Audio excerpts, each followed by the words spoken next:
বিন উবাইরা কিয়ামত পর্যন্ত থাকবে।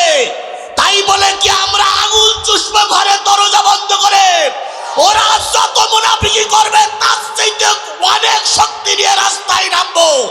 মুনাফিকদের বোঝা পড়া হবে আগামী দিনে, একটারও ছাড় দেওয়া হবে না, হবে না, হবে না। একই কালেমা পীর মাশায়েখরা পড়লো, একই কালেমা ওলামা মাশায়েখরা পড়লো, কারোর ফাঁসি হলো না, জেল হলো না। আর এক কালেমা দাওয়াত দিতে যেয়ে আল্লামা সাঈদীকে 13টা বছর জেল খাটা লেগেছে। আমাদের দেশে এক হুজুর আর এক হুজুরি সহ্য করতে পারে না। কথা বলেন ঠিক না বেঠিক? আমি সঠিক কি বেঠিক তা জানবো না, তবে আমাদের 11 দলের থেকে একটা হুজুর যিনি বেরিয়ে গেলেন আল্লাহই ভালো জানে উনি আসলে ধ্বংস করতে এসেছিলেন না কল্যাণের জন্য এসেছিলেন। এখন জাতি বুঝতেছে উনি এসেছিলেন এই দলটারে ধ্বংস করার জন্য।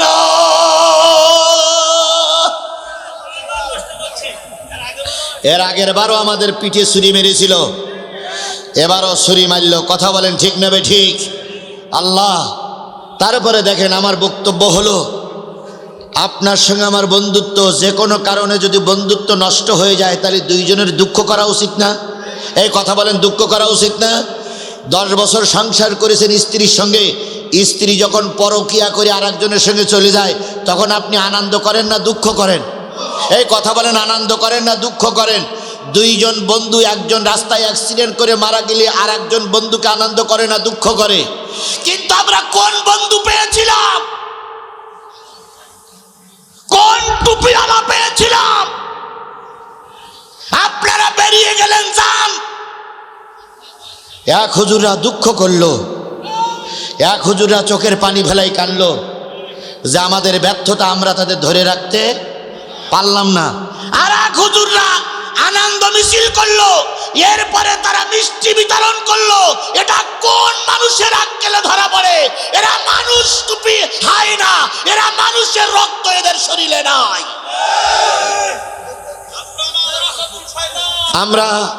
আমরা একজন আর একজনের প্রতিপক্ষ নয়, একজন আর একজনের বন্ধু। তুমিও টুপিওয়ালা, আমিও টুপিওয়ালা। কথা বলেন ঠিক না বেঠিক? একসঙ্গে চলতে গিয়ে তুমি চলতে পারোনি, আমিও চলতে পারোনি, আমাদের দুইজনের বিচ্ছেদ হয়ে গেছে। তাই বলে তুমি আনন্দ করে মিষ্টি খাবা, তাহলে নিশ্চয়ই তোমার ব্রেনে আগের থেকে পরিকল্পিত ছিল তুমি এই দলটারে ধ্বংস করার জন্য। তুমি আসলে কল্যাণের জন্য আসেনি, তুমি গজব হয়ে এসেছিলে। কথা বলেন, কথা বলেন, কথা বলেন। এরপরে আসুন, যদি কেউ আনন্দ করে তাহলে শক্তিশালী দলটাই আনন্দ করবে। যে ব্যক্তি দুর্বল সে আনন্দ করে কি করে? এরা ইসলাম ধ্বংসকারী। কথা বলেন ঠিক না বেঠিক? যদি আমার হাতে ক্ষমতা থাকতো আর আল্লাহ যদি আমার এই পদে বসাই দিত, একটারও কাল্লা জায়গায় রাখতাম না, সব কটার কাল্লা আলাদা করে ফেলতাম এই মুনাফিকদের। এরা সব কটা মুনাফিক, এরা সব কটা ইসলামের পুরো ভণ্ড দালাল, দালাল, দালাল। আর এই কথা বললি কয় জিহাদি রাজনীতি করে, চামড়া খুলে লবণ দেবো একদম। সত্য কথা বললি যদি রাজনীতি হয় তাহলে তোমার মতন মৌলবী, তোমার মতন লোক দুনিয়ায় থাকার চাইতে কবরে যাওয়াই ভালো। 17 বছর যখন ময়দানে কেউ কথা বলতো না তখন জিহাদি একলাম আগের মতন কথা বলতো, তখন আপনারা বলতেন জিহাদি ঠিক পথে আছে। আর এখন যখন একটু বাতাস পরিবর্তন হয়েছে, হক কথা বললে আপনার মুখ কালো হয়, নিশ্চয়ই আপনার জন্মে ভেজাল, রক্তে ভেজাল, নিশ্চয়ই আপনার বাপমার বিয়েতে ভেজাল।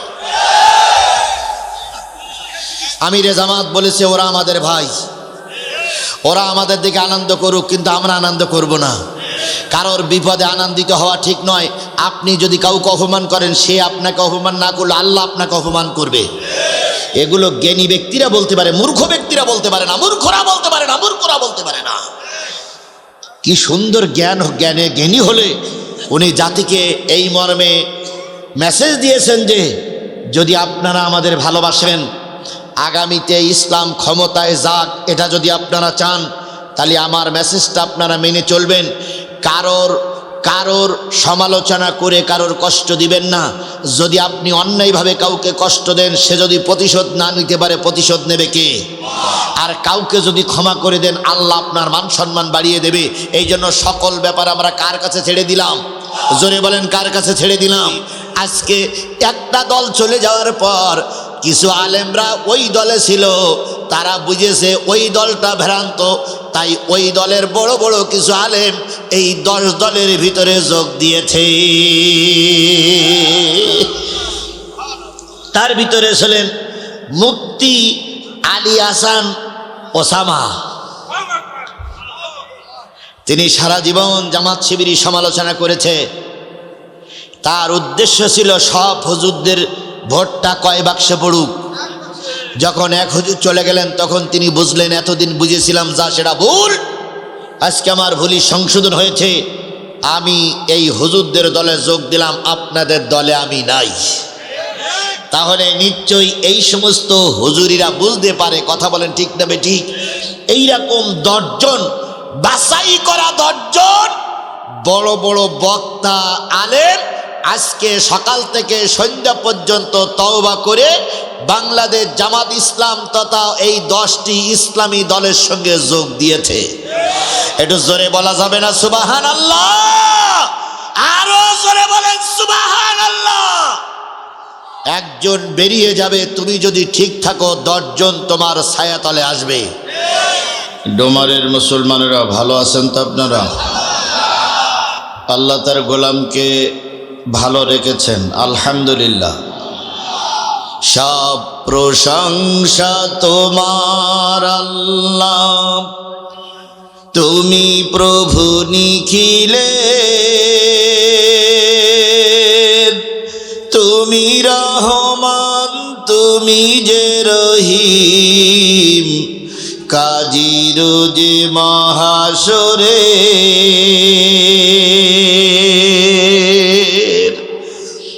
বিশ্ব মানবতার শ্রেষ্ঠ বন্ধু, সমস্ত নবী রাসূলদের শ্রেষ্ঠ রাসূল, আমাদের প্রিয় ভাজন নেতা, যার সুপারিশ ছাড়া কোনো মানুষ জান্নাতে যাবে না, সেই নন্দিত নেতার নামে দুরূদ আর সালাম সবাই মিলে বলছি সাল্লাল্লাহু আলাইহি ওয়াসাল্লাম। আল্লাহ বলতেছেন, ওয়ামা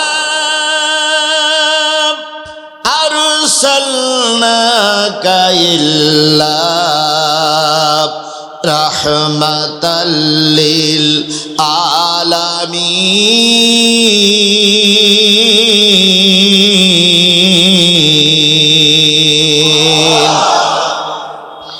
ওগো নবী, আমি আপনাকে পৃথিবীর সকলের জন্য রহমত করে পাঠালাম। কি করে পাঠিয়েছে আল্লাহ? জোরে বলেন। রহমত মানে কি? দয়া। রহমত মানে কি? তাহলে নবী হলেন সকলের জন্য কি? দয়া। এখানে যদি কোনো হিন্দু ভাই থাকেন, কোনো খ্রিস্টান ভাই থাকেন, অমুসলিম যদি কোনো ভাই থাকেন, আওয়ামী লীগ, বিএনপি, জাতীয় পার্টি, জামাত ইসলাম সহ যত মানুষ এখানে উপস্থিত আছেন, সকলের জন্য আমার নবী ছিলেন রহমত। সকলের জন্য আমার নবী কি? সেই নবীর উম্মত আমরা। দরখাস্ত করে উম্মত হয়েছি, মিছিল মিটিং করে উম্মত হয়েছি। সেই নবীর উম্মত আমাকে আল্লাহ বানালেন, অথচ সেই নবীর উপরে নাজিল করা কোরআনের আলোচনা হচ্ছে, আর আপনি নবীর উম্মত রাস্তায় ঘুরে বেড়াচ্ছেন। সাদা কাগজ থাকলে লিখে রাখেন, কিয়ামতের দিন নবী উম্মত বলে পরিচয় দিবে না। তাহলে নবী হলো আমাদের জন্য রহমত। কথা বলেন, আর একটু জোরে বলেন, রহমত। কারণ নবী শুধু আমাদের জন্য নয়, সকলের জন্যই তিনি ছিলেন রহমত। বলুন তো ডোমারের মুসলমানেরা, কাফেরদের সঙ্গে মুসলমানদের প্রথম যুদ্ধ, যে যুদ্ধটা হয়েছিল, সেই যুদ্ধটার নাম কি? বদর। বদরে মুসলমানদের সংখ্যা কত? 313। 2 নম্বরে যে যুদ্ধটা সেই যুদ্ধটার নাম কি? কথা বলেন না কেন? অহুদ। অহুদের যুদ্ধে মুসলমানদের সংখ্যা কত? 1000। সব কিছু ঠিকঠাক, যুদ্ধ চলবে শাওয়াল মাসে। ঠিক যুদ্ধের 2-3 দিন আগে 300 লোক নিয়ে একজন মৌলবী কেটে পড়ল। সেই মৌলবীটার নাম কি? কথা বলেন, সেই মৌলবীটার নাম কি? তাহলে আব্দুল্লাহ বিন উবাই নামক মুনাফিক যদি রাসূলের যুগে কেটে পড়তে পারে, আজকে 11 দল থেকে এক দল মুনাফিক কেটে পড়বে, এতে চিন্তার কোনো কারণ নাই। কারণ রাসূলের উত্তরসূরিরা আছে, আব্দুল্লাহ বিন উবাইরাও আছে।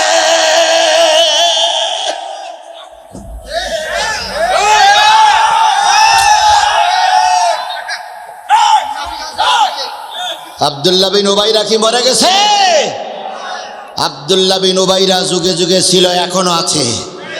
আব্দুল্লাহ বিন উবাইরা কিয়ামত পর্যন্ত থাকবে। তাই বলে কি আমরা আঙুল চুষবো ঘরে দরজা বন্ধ করে? ওরা যত মুনাফিকি করবে তার চাইতে অনেক শক্তি নিয়ে রাস্তায় নামবো। মুনাফিকদের বোঝা পড়া হবে আগামী দিনে, একটারও ছাড় দেওয়া হবে না, হবে না, হবে না।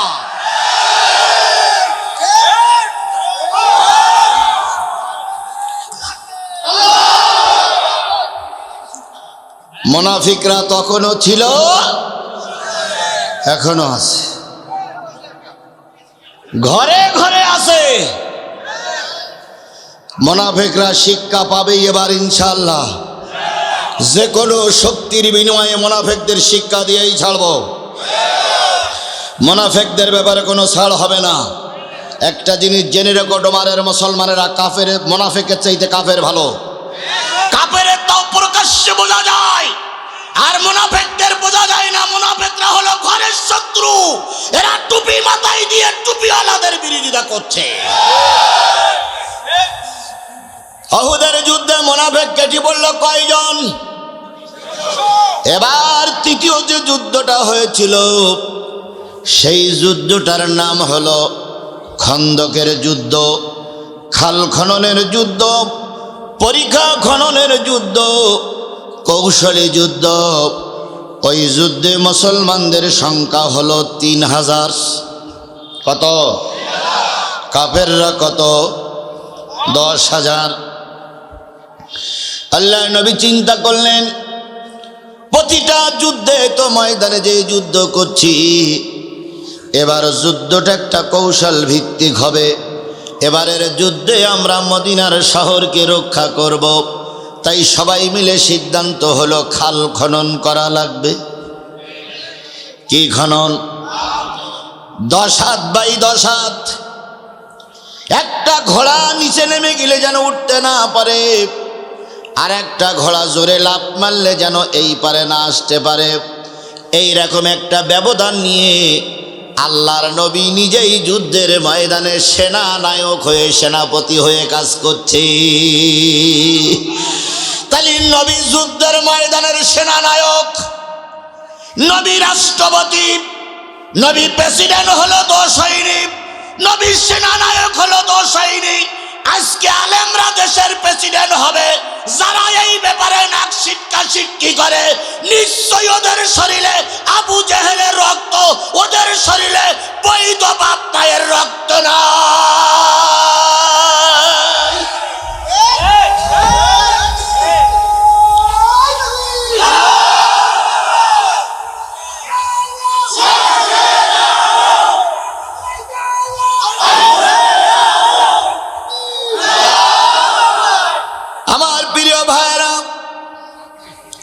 মুসলমানদের সংখ্যা কত?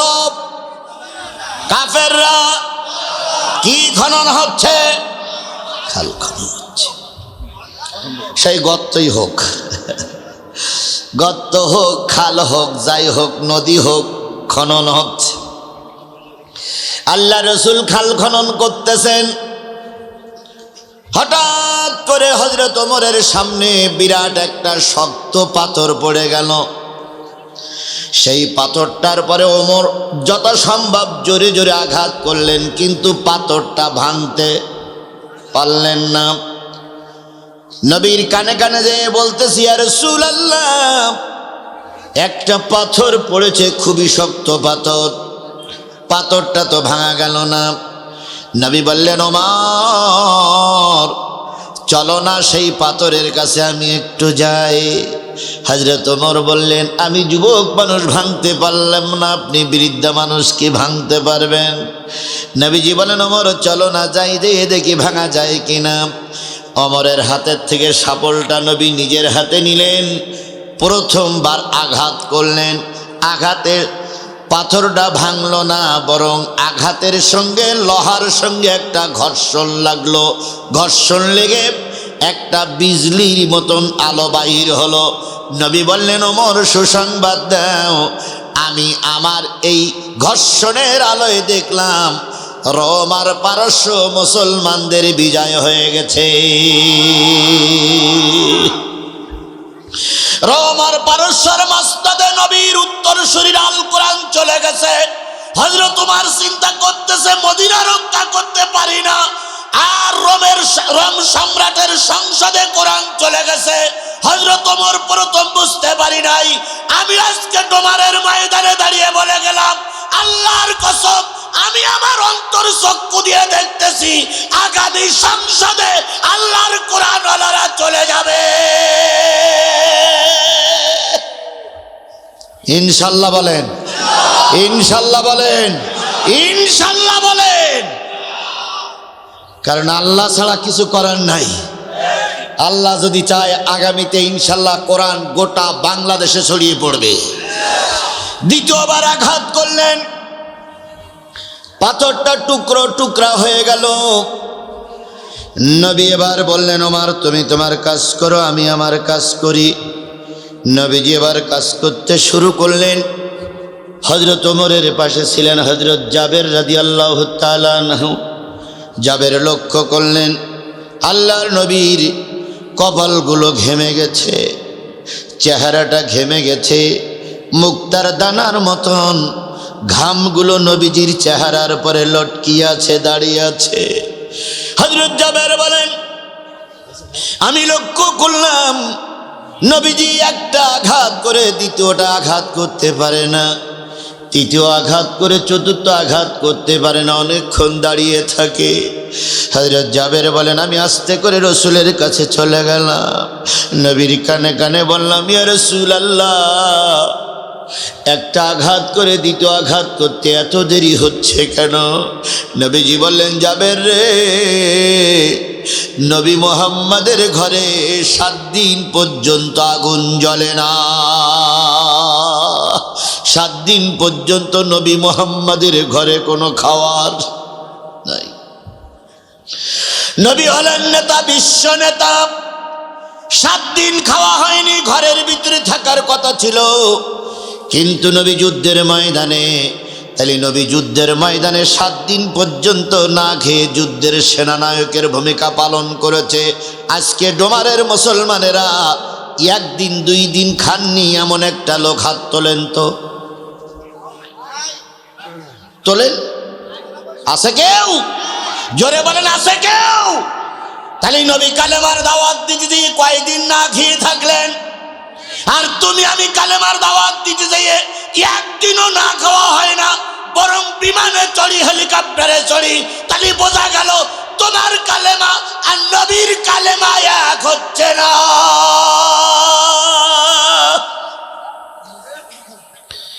এক কালেমায় রুটি রুজি আর এক কালেমায় ফাঁসি।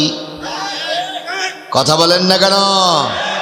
এক কালেমায় রুটি রুজি আর এক কালেমায় ফাঁসি।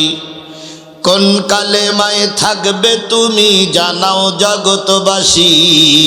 এক কালেমায় রুটি রুজি আর এক কালেমায় ফাঁসি। একই কালেমা পীর মাশায়েখরা পড়লো, একই কালেমা ওলামা মাশায়েখরা পড়লো, কারোর ফাঁসি হলো না, জেল হলো না।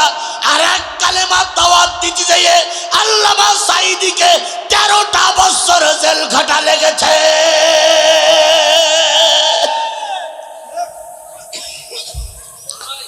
কালেমা ওনারাও পড়েছিলেন, আমরাও পড়েছি। ওনারা কালেমা পড়িয়ে ফাঁসিতে ঝুলল, আর আমরা কালেমা পড়ি বিরিয়ানি খাই। তাহলে বোঝা গেল ওনাদের কালেমা আর আমাদের কালেমা এক নয়, এক নয়, এক নয়, এক নয়।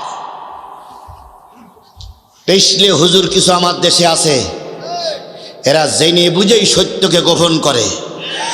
এরা জেনে বুঝে সত্য কথা বলে না। কথা বলেন ঠিক না বেঠিক? যারা জেনে বুঝে সত্য গোপন করেন, কিয়ামতের দিন আল্লাহ যদি আমাকে জাহান্নামে দেয়, আপনার কাছে কৈফিয়ত নেব, আপনি কেন সত্য বুঝে গোপন করেছিলেন। আল্লাহ আমাদের বোঝার তৌফিক দিক। আমার বন্ধুগণ, জাবের বললেন, ইয়া রাসূলুল্লাহ, যদি একটু যুদ্ধের ময়দানে অনুমতি দেন, আমি আমার বাড়ির থেকে একটু স্ত্রীর সঙ্গে দেখা করে আসতে চাই। নবী বললেন, জাবের, কাফেরেরা খুব নিকটবর্তী হয়ে এসেছে, তারা মদিনা আক্রমণ করবে। জায়গা কিছুটা এখনো গর্ত খুঁটি বাকি রয়েছে, তাড়াতাড়ি কাজ সারতে হয়ে ফিরে আসো। জাবের চলে গেলেন। স্ত্রীর গলা ধরে স্ত্রীর গলায় হাত থেকে গালে একটা ছোট্ট চুমা দিয়ে বললেন, জীবন সঙ্গিনী স্ত্রী, আল্লাহর রসুলের 7 দিন খাওয়া হয় না, বেলগুলো আটতে পারে না, তাই পাথর দিয়ে বেলগুলো আটকে রেখেছে। ঘরে কোনো খাবার থাকলে অনুমতি দাও। দয়ার নবীকে আজকে আমাদের দুপুরের বাড়ি, আজকে আমাদের বাড়িতে দুপুর বেলার মেহমান হিসেবে দাওয়াত করতে চাই। জাবেরের স্ত্রী বললেন, স্বামী, ঘরেতে সামান্য একটু ছাগলের গোশত আছে, আর কিছু জবের আটা আছে, এই আটাগুলো দিয়ে রুটি বানাইলে 3 জন পেট পুরে খেতে পারবে। সাধারণ খাবার খাইলে 10 জন খেতে পারে। নবীর কানে কানে যেয়ে বলো, নবী যে কজন খুশি সেই কজন লোক নিয়ে যান আমার বাড়িতে আসে। জাবের চলে গেলেন। নবীকে লক্ষ্য করে বলেন, ইয়া রাসূলুল্লাহ, বাড়িতে কিছু রুটি আর গোশত পাক হয়েছে, দুপুরবেলা আপনাদের 3 জনকে দাওয়াত। নবীজি বললেন, জাবের, কতটুকু রুটি আর কতটুকু গোশত পাক করেছ? জাবের বললেন, রুটি আর গোশত যা হয়েছে 3 জন লোক পেট পুরে খেতে পারবে, 10 জন লোক হালকা খেতে পারবে। নবীজি বললেন, জাবের, বাড়ি যাও, রুটি আর গোশতের পাতিলটা ঢেকে রাখো, আমি না যাওয়া পর্যন্ত আলগা করবে না। আজকে দুপুরবেলা তোমার বাড়িতে এই পরীক্ষা খনন, খাল খনন, উহুদ খন্দকের যুদ্ধে 3000 লোক কাজ করছে। এই 3000 মানুষ আজকে তোমার বাড়িতে মেহমান। আয়োজন হয়েছে কয়জনের? অল্প করে খালি 10 জন। সেখানে যাবে কয়জন? বাড়িওয়ালার খুঁজি পাওয়া যাবে? আপনার বাড়ি যদি আসে, আপনি বাড়ি থাকবেন তো? পাশে একটা নদী আছে না? কি নদী? হ্যাঁ, এই নদী পার হয়ে ওই পারে গিয়ে বসে থাকবেন। আর বউডার কাছে বলবেন, আত্মীয় স্বজনকে গেছে, যতক্ষণ না যায় আমি নদী পার হব না। 3 জনের খাওয়া খাবে কয়জন? 3000। নবীজি জাবেরের বাড়ি উঠলেন। 1 পিস করে রুটি নিলেন, 2 পিস করে গোশত নিলেন।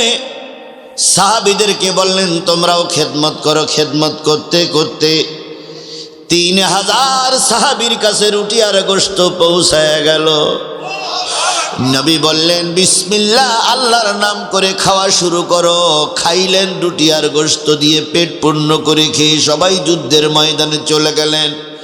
নবী বললেন, জাবের রে, রুটি আর গোশতের পাতিলটা আলগা করবে না, যতদিন পর্যন্ত আমার উম্মতেরা ক্ষুধার্ত থাকবে, ততদিন পর্যন্ত এই পাতিল থেকে রুটি আর গোশত বাহির হতেই থাকবে। ও আমার ভাইয়েরা, রাসূলের বরকতের হাত পড়লে সেখানে 3 জন লোকের খাদ্য কয়জন লোক খেতে পেরেছে? সেই দয়ার নবী, সেই মায়ার নবী আপনার আমার নবী, সেই নবীর উপরে যারা নাজিল হয়েছিল সেই কিতাবটার নাম কি? আমি সেই কোরআনের সূরা লোকমানের একটা আয়াত তেলাওয়াত করেছি। তেলাওয়াতকৃত আয়াতটার পরে ভিত্তি করে কথা হবে। সুতরাং যদি আল্লাহর কোরআনের মাহফিলে আপনি না আসেন, সাদা কাগজে লিখে রাখেন, কিয়ামতের দিন নবী উম্মত বলে পরিচয় দিবে না। তাহলে যে নবী আপনার আমার জন্য এত কষ্ট করেছেন, সেই নবীর নাম শোনার পরে দুরূদ শরীফ পড়া দরকার আছে না নাই? কারোর জবান বন্ধ থাকবে না, সকলে মিলে বলছি সাল্লাল্লাহু আলাইহি ওয়াসাল্লাম। বন্ধুগণ, আপনারা শুনতে এসেছেন কিসের আলোচনা? সবাই মিলে বলেন, কিসের আলোচনা শুনতে এসেছেন? কমিটির লোক, এলাকার লোক, যারা আয়োজক, যারা বক্তা, যারা শ্রোতা, সবাইকে আমার কথাগুলো শোনার জন্য অনুরোধ করছি। আমরা শুনতে এসেছি কি?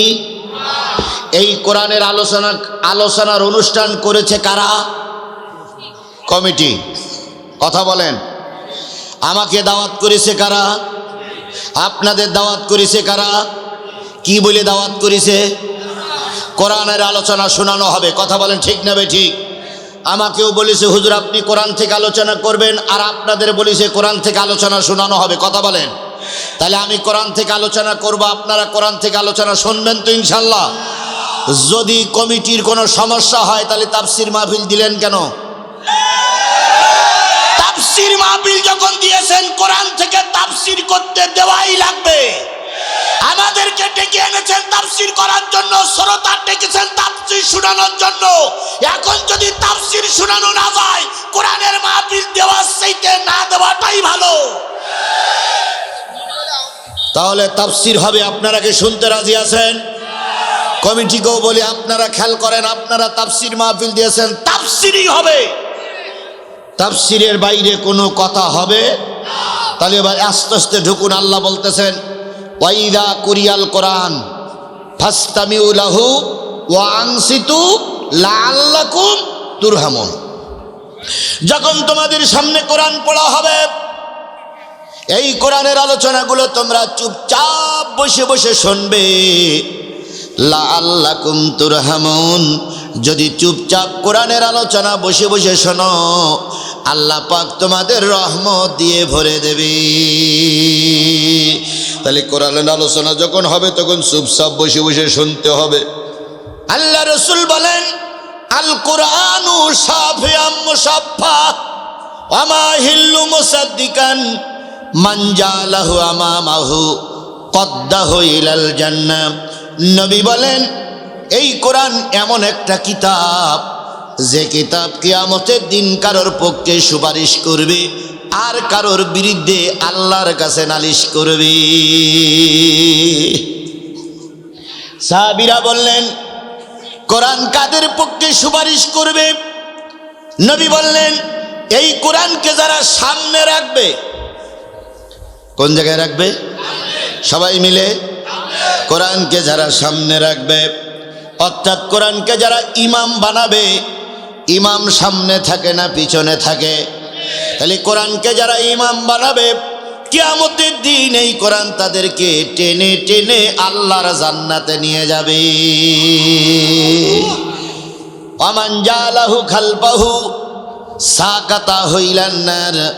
আর এই কোরআনকে যারা পিছনে রেখে চলে যাবে, এই কোরআন কিয়ামতের দিন ধাক্কা দিয়ে তাদেরকে জাহান্নামে নিক্ষেপ করবে।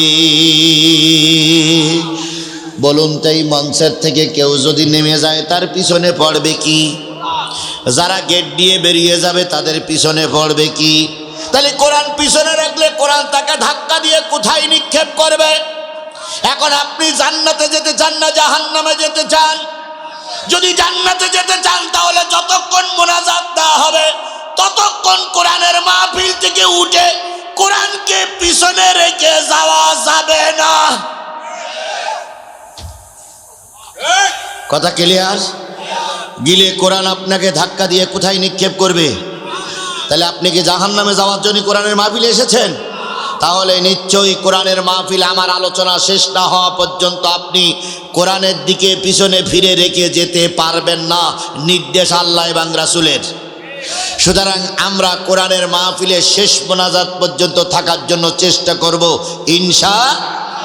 সমাধান চাও যদি জীবনে মরণে, ফিরে যাও খুঁজে নাও চোখ রাখো কোরআনে। সমাধান চাও যদি জীবনে মরণে, ফিরে যাও খুঁজে নাও চোখ রাখো কোরআনে। এ বাণী সকলের নয় শুধু মুমিনের, যারাই চলবে মেনে ফল পাবে কোরআনের। ঘরে বলো কিংবা রাষ্ট্রে বলো, অশান্তি দূর করে শান্তি আনে। সমাধান ও সমাধান চাও যদি জীবনে মরণে, ফিরে যাও খুঁজে নাও চোখ রাখো কোরআনে।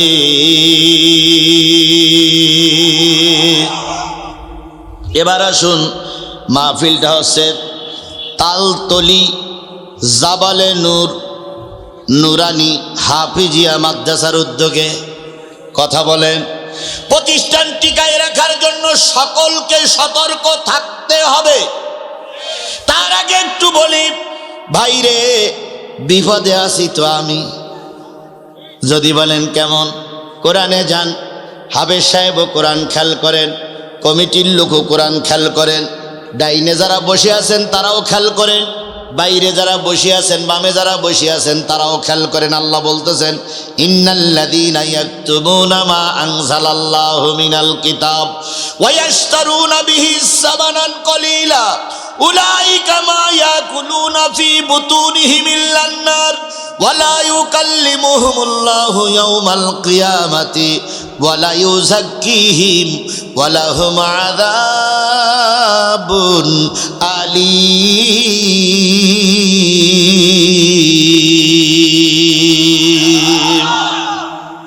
নিশ্চয়ই যারা গোপন করে, কে বলছে? মা আনজালাল্লাহু মিনাল কিতাব, আমি আসমান থেকে যে কিতাব নাজিল করেছি ওই কিতাব যে যারা গোপন করে, ওয়ায়াশতারুনা বিহি সামানান কলিলা, বিনিময়ে টাকা নেয় পেটে খায়। পকেট ভরে টাকা নেয়, পেট ভরে খেয়ে যায়, আল্লাহর কথা গোপন করে যায়। আল্লাহ বললেন, পেটে আর পকেটে যা নেয় সব আগুন ছাড়া অন্য কিছু নেয় না। কার নির্দেশ, কার বক্তব্য? তাহলে বলুন তো, কোরআন গোপন করে কারা? বলেন, এই কথা বলেন। না না না, যারা জানে তারাই। যারা জানে তারা ছাড়া কি অন্য কেউ গোপন করতে পারে? এবারে জানে কারা? হ্যাঁ কথা বলেন, জানে কারা? হুজুররা বলেন জানে কারা? তাহলে যেই হুজুর কোরআন গোপন করে পকেটে টাকা নিয়ে যায়, পেটে খেয়ে যায়, ওই হুজুরির পকেটে আর পেটে কি ঢোকে? আরো জোরে বলেন, ওয়ালা ইউকাল্লিমুহুমুল্লাহু ইয়াওমাল কিয়ামাতি, আল্লাহ বলেন ওই বক্তার সঙ্গে কিয়ামতের দিন আমি কথা বলবো না। ওয়ালা ইউযাক্কিহিম, তারে আমি আল্লাহ পাক পবিত্র করব না। ওয়ালাহুম আযাবুন আলীম, তার জন্য রয়েছে কঠিন আযাব জাহান্নাম। তাহলে আল্লাহর কথাটা কত বড় শক্ত কথা। যদি কোনো বক্তা কোরআন গোপন করে যায়, পেটে খায় পকেটে নিয়ে যায়, পেটে আর পকেটে কি ঢোকালো? কিয়ামতের দিন কে কথা বলবে না? আর কিয়ামতের দিন ওই বক্তাকে আল্লাহ কোথায় দেবে?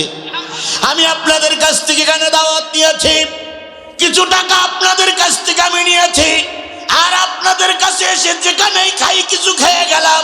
এবারে যদি কোরআন গোপন করে যায়, আল্লাহ আমার সঙ্গে কথা বলবে না, আল্লাহ আমারে জাহান্নামে দেবে। কমিটি আর সাধারণ লোকের কাছে প্রশ্ন, আল্লাহ যখন আমারে জাহান্নামে দেবে, আমার সঙ্গে কে কে যাবেন? হাত তোলেন।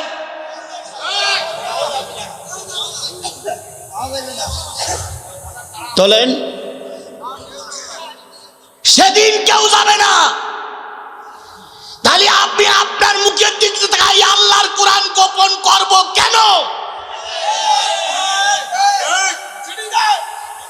কোরআন গোপন করলে আল্লাহ আমার কোথায় দেবে?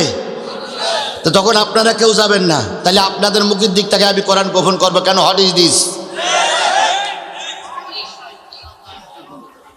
এবার আসুন হাদিসে যাই। মান সুইলা আনিল মিন আলিমাহু সুম্মা কাতামাহুল জিমু ইয়াউমাল কিয়ামাতি বিলিজামিন মিনান নার। নবী বলেন, যখন কোনো বক্তাকে ডেকে আনা হয়, দাওয়াত করিয়ে আনা হয় কোরআন হাদিস বলার জন্য, ওই বক্তা যদি এসে দেখে সত্য কথা বললি কিছু লোক রেগে যাবে, কিছু লোক খেপে যাবে, ওই খেপার ভয়ে কোনো বক্তা যদি আল্লাহর কোরআনের কথা গোপন করে, কিয়ামতের দিন প্রকাশ্যে সবার সামনে ওই বক্তার জিহ্বাটা টেনে আগুনের কেউসি দিয়ে কেটে ফেলা হবে। কত বড় শক্ত কথা একবার হিসাব করেছেন? তাহলে আমি যদি কোনো কথা গোপন করে যাই, কিয়ামতের দিন আমার জিহ্বাটা কি দিয়ে কেটে ফেলা হবে? আপনি বাঁচাইতে পারবেন? এই মর্মেরটা সাদা কাগজে লিখে দেন যে হুজুর আমরা যে কায়দায় বলি সেই কায়দায় ওয়াজ করবেন, যদি আল্লাহ জাহান্নামে দেয় আমরা ঠেকাবো। লিখে দেন। আমি কিয়ামতের দিন আল্লাহরে বলবো, আল্লাহ এই হলো অমুক জায়গার লোকেরা আমার পক্ষে লিখে দিয়েছিল, ধরলি ওদের এই ধরো। দেন, লিখে দেন। সে বেলায় কেউ লিখবেন না, তাহলে আমি বিবাদে পড়বো কেন? তাহলে আজকে সবার কাছে বায়াত নিচ্ছি, কোরআন হাদিস থেকে আলোচনা হবে। কোন রকম ছাড় ছড়ের আলোচনা আমি বুঝি না, জানি না, জানার চেষ্টাও করি না। সুতরাং কোরআন হাদিসে যেটা আছে সেটাই স্পষ্ট করে হবে, কোনো গোপনে গাপানে হবে না। এবার আমি কোরআনের তেলাওয়াতকৃত সূরা লোকমানের 34 নম্বর আয়াতের আলোচনা হবে। কারা কারা শুনতে রাজি আছেন দুই হাত উঁচু করে দেখান। আরো জোরে নারায়ে তাকবীর। আল কোরআনের আলো, আল হাদিসের আলো, তোমার নেতা আমার নেতা, দুনিয়ার মুসলিম লিল্লাহে তাকবীর। তাহলে হাত তুলে দেখালেন কারে? কি শুনবেন? আর আমি হাত তুলেছি, শপথ করেছি, কি বলবো?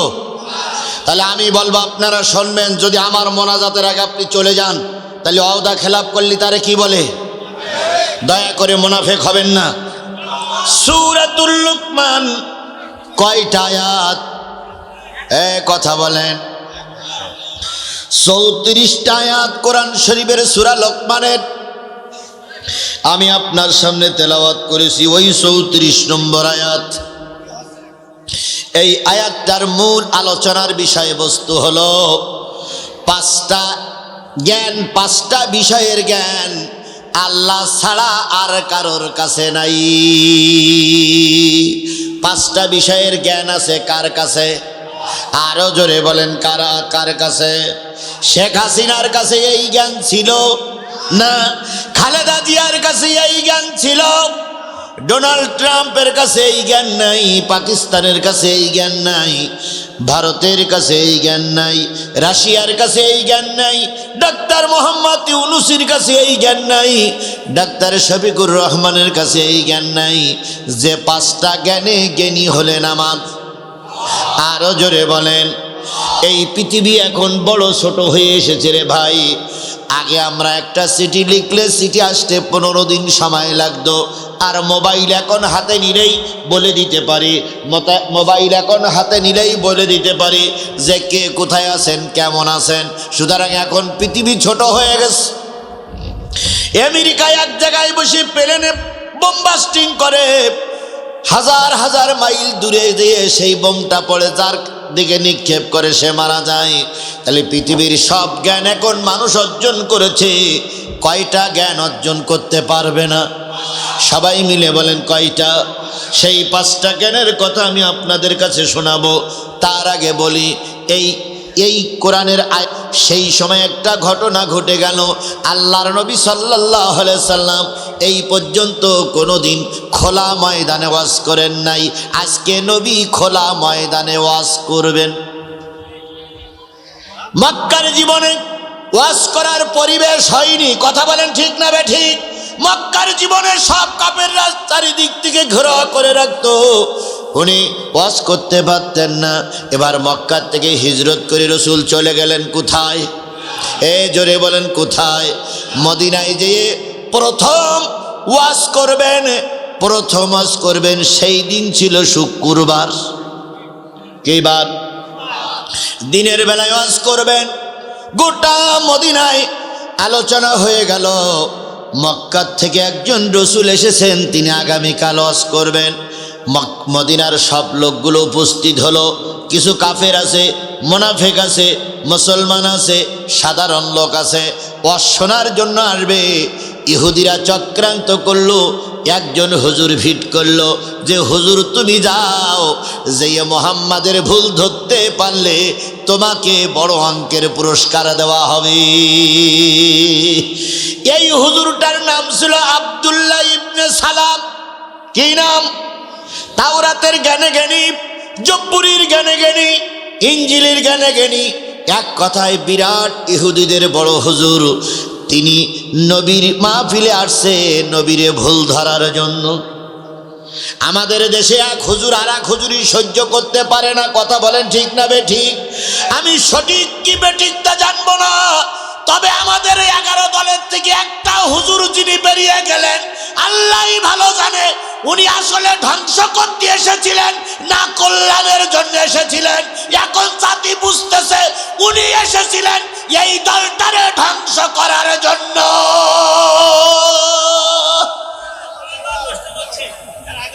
এর আগের বারও আমাদের পিঠে ছুরি মেরেছিল, এবারও ছুরি মারল, কথা বলেন ঠিক না বেঠিক?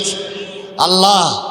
তারপরে দেখেন, আমার বক্তব্য হলো আপনার সঙ্গে আমার বন্ধুত্ব, যে কোনো কারণে যদি বন্ধুত্ব নষ্ট হয়ে যায় তাহলে দুইজনের দুঃখ করা উচিত না? এই কথা বলেন, দুঃখ করা উচিত না? 10 বছর সংসার করেছেন স্ত্রীর সঙ্গে, স্ত্রী যখন পরকিয়া করে আর একজনের সঙ্গে চলে যায় তখন আপনি আনন্দ করেন না দুঃখ করেন? এই কথা বলেন, আনন্দ করেন না দুঃখ করেন? দুইজন বন্ধু, একজন রাস্তায় অ্যাক্সিডেন্ট করে মারা গেলে আর একজন বন্ধুকে আনন্দ করে না দুঃখ করে? কিন্তু আমরা কোন বন্ধু পেয়েছিলাম? কোন টুপিওয়ালা পেয়েছিলাম? আপনারা বেরিয়ে গেলেন, যান। এক হুজুররা দুঃখ করলো, এক হুজুররা চোখের পানি ফেলাই কাঁদলো যে আমাদের ব্যর্থতা আমরা তাদের ধরে রাখতে পারলাম না। আর এক হুজুররা আনন্দ মিছিল করলো, এরপরে তারা মিষ্টি বিতরণ করলো। এটা কোন মানুষের আক্কেলে ধরা পড়ে? এরা মানুষ, টুপি খায় না, এরা মানুষের রক্ত এদের শরীরে নাই।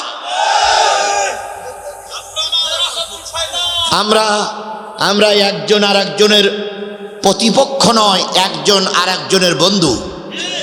তুমিও টুপিওয়ালা, আমিও টুপিওয়ালা, কথা বলেন ঠিক না বেঠিক? একসঙ্গে চলতে গিয়ে তুমি চলতে পারোনি, আমিও চলতে পারোনি, আমাদের দুইজনের বিচ্ছেদ হয়ে গেছে। তাই বলে তুমি আনন্দ করে মিষ্টি খাবা, তাহলে নিশ্চয়ই তোমার ব্রেনে আগের থেকে পরিকল্পিত ছিল তুমি এই দলটারে ধ্বংস করার জন্য। তুমি আসলে কল্যাণের জন্য আসেনি, তুমি গজব হয়ে এসেছিলে। কথা বলেন, কথা বলেন, কথা বলেন। এরপরে আসুন, যদি কেউ আনন্দ করে তাহলে শক্তিশালী দলটাই আনন্দ করবে। যে ব্যক্তি দুর্বল সে আনন্দ করে কি করে? এরা ইসলাম ধ্বংসকারী, কথা বলেন ঠিক না বেঠিক? যদি আমার হাতে ক্ষমতা থাকতো আর আল্লাহ যদি আমার এই পদে বসাই দিত, একটারও কাল্লা জায়গায় রাখতাম না, সব কটার কাল্লা আলাদা করে ফেলতাম এই মুনাফিকদের। এরা সব কটা মুনাফিক, এরা সব কটা ইসলামের পুরো ভণ্ড, দালাল দালাল দালাল। আর এই কথা বললি কয় জিহাদি রাজনীতি করে, চামড়া খুলে লবণ দেবো একদম। সত্য কথা বললি যদি রাজনীতি হয় তাহলে তোমার মতন মৌলবী, তোমার মতন লোক দুনিয়ায় থাকার চাইতে কবরে যাওয়াই ভালো। 17 বছর যখন ময়দানে কেউ কথা বলতো না তখন জিহাদি একলা আগের মতন কথা বলতো। তখন আপনারা বলতেন জিহাদি ঠিক পথে আছে, আর এখন যখন একটু বাতাস পরিবর্তন হয়েছে, হক কথা বললে আপনার মুখ কালো হয়। নিশ্চয়ই আপনার জন্মে ভেজাল, রক্তে ভেজাল, নিশ্চয়ই আপনার বাপ মার বিয়েতে ভেজাল।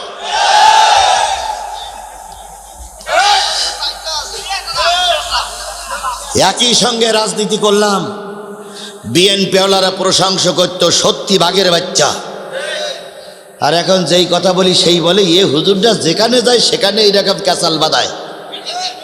ওরা দোয়া করে, এ হুজুর মনে রাখেন তোমার দোয়ায় আল্লাহ আমারে নেবে না, তবে আমার যখন সময় হবে তখন আমি ঠিকই চলে যাব। কথা বলেন ঠিক না বেঠিক? তবে মুনাফিকদের বিরুদ্ধে কথা বলতেই হবে, দেশদ্রোহীদের বিরুদ্ধে কথা বলতেই হবে। কথা বলেন, কথা বলেন। সেদিন বৃহত্তর একটা ইসলামী দলের অ্যাসিস্ট্যান্ট সেক্রেটারি তিনি সংবাদ সম্মেলন করে কথা বললেন, তার চোখ দিয়ে শুধু পানি পট্টি বাকি ছিল।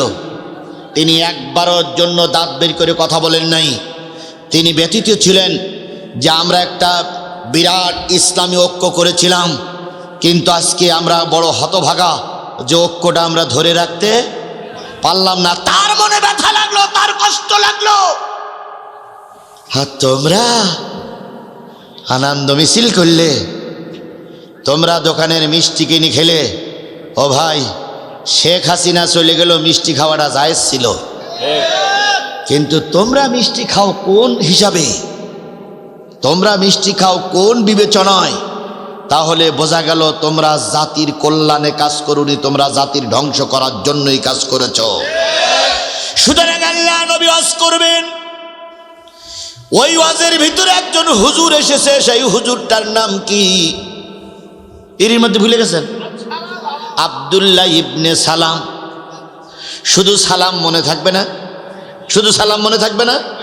আব্দুল্লাহ ইবনে সালাম, শুধু সালাম মনে করে রাখেন। আব্দুল্লাহ ইবনে সালাম তিনি এসেছেন রসুলের কি ধরার জন্য? ভুল ধরার জন্য, রসুলের এই দলটা ধ্বংস করার জন্য, রসুলের এই দলটা চিরজীবনের জন্য বিলীন করার জন্য তিনি এসেছেন। ইহুদিরা তাকে ভাড়া করে পাঠিয়েছে। আজকের যে হুজুররা চলে গেল, এরা ইহুদির ভাড়া করা কিনা আমি জানি না, আমি বলতে পারবো না। তবে আব্দুল্লাহ ইবনে সালামের যে কালচার ছিল, এদের কালচার যদি এমনটি হয়, ওরাও যা এরাও তাই। না, ওরম কথা আমি না জেনে বলবো না, আপনারাও না জেনে বলবেন না। আমিরে জামাত বলেছে ওরা আমাদের ভাই, ওরা আমাদের দিকে আনন্দ করুক, কিন্তু আমরা আনন্দ করব না। কারোর বিপদে আনন্দিত হওয়া ঠিক নয়। আপনি যদি কাউকে অপমান করেন, সে আপনাকে অপমান না করলে আল্লাহ আপনাকে অপমান করবে। এগুলো জ্ঞানী ব্যক্তিরা বলতে পারে, মূর্খ ব্যক্তিরা বলতে পারে না, মূর্খরা বলতে পারে না, মূর্খরা বলতে পারে না। কি সুন্দর জ্ঞান, জ্ঞানী হলে উনি জাতিকে এই মর্মে মেসেজ দিয়েছেন যে যদি আপনারা আমাদের ভালোবাসেন, আগামীতে ইসলাম ক্ষমতায় যাক, এটা যদি আপনারা চান, তাহলে আমার মেসেজটা আপনারা মেনে চলবেন। কারোর সমালোচনা করে কারোর কষ্ট দিবেন না। যদি আপনি অন্যায়ভাবে কাউকে কষ্ট দেন, সে যদি প্রতিশোধ না নিতে পারে, প্রতিশোধ নেবে কে? আর কাউকে যদি ক্ষমা করে দেন, আল্লাহ আপনার মান সম্মান বাড়িয়ে দেবে। এই জন্য সকল ব্যাপার আমরা কার কাছে ছেড়ে দিলাম? জোরে বলেন, কার কাছে ছেড়ে দিলাম? হুজুর এসেছে নবীর ভুল ধরার জন্য, সঙ্গে এনেছেন একখান তরবারি। যদি সুযোগ পায় কাল্লাটা নিয়ে ওই কাফেরদের লিডারদের কাছে জমা দেবেন। কোন দিন নবী ওয়াজ করবেন? এই কথা বলেন। হাজার হাজার মানুষ সকাল থেকে বসে গেছে হযরত আবু আইয়ুব আনসারীর বাড়ির সামনে। নবীজি আসে না, নবীজি আসে না, নবীজি আসে না। হঠাৎ করে নবীজি বেরিয়ে গেলেন। যখন নবী আবু আইয়ুব আনসারীর বাড়ির থেকে প্রকাশ্যে মঞ্চের পরে এসে দাঁড়ালেন, সবাই উঠে দাঁড়ায় নবীকে সালাম করলেন। আব্দুল্লাহ ইবনে সালাম খুঁটির গায়ে হেলান দিয়ে বসেছিলেন। তার টার্গেট নবীকে ভুল ধরবেন, নবীকে মারবেন। তিনিও দাঁড়ায় গেলেন। সবাই যখন বসে পড়ল, আল্লাহ নবী বসে পড়লেন। আব্দুল্লাহ ইবনে সালাম এবার দাঁড়িয়ে এবার মনে মনে বললেন, আল্লাহ আমি এসেছিলাম রসুলকে মারার জন্য, আমি এসেছিলাম রসুলকে ধ্বংস করার জন্য, আমি এসেছিলাম রসুলকে মেরে ফেলার জন্য মনে করেছিলাম মোহাম্মদ ভণ্ড, কিন্তু আজকে মোহাম্মদের চেহারা দেখে এই মর্মে প্রতীয়মান হলাম যে এই লোকটা কখনো ভণ্ড হতে পারে না। কথায় বলে মানিকে মানিক চেনে, সরেছে নাকি কচু। এই জন্য মানিকে মানিক চিনতেই পারে। কথা বলেন ঠিক না ঠিক? ওই আব্দুল্লাহ ইবনে সালামের ভিতরে এলেম ছিল, তাই নবীকে তিনি দেখে বুঝলেন এই নবী কখনো মানুষের অকল্যাণ করতে পারে না। তাওরাত জবুর ইনজিলে যে কেতাবে যে নবীর নাম ছিল সেই নবী দেখতেছে আমার নবী।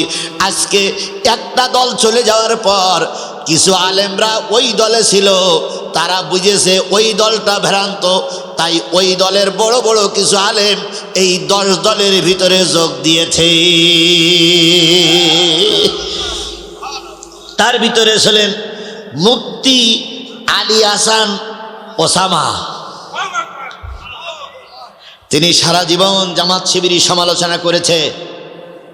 তার উদ্দেশ্য ছিল সব হুজুরদের ভোটটা কয় বাক্সে পড়ুক।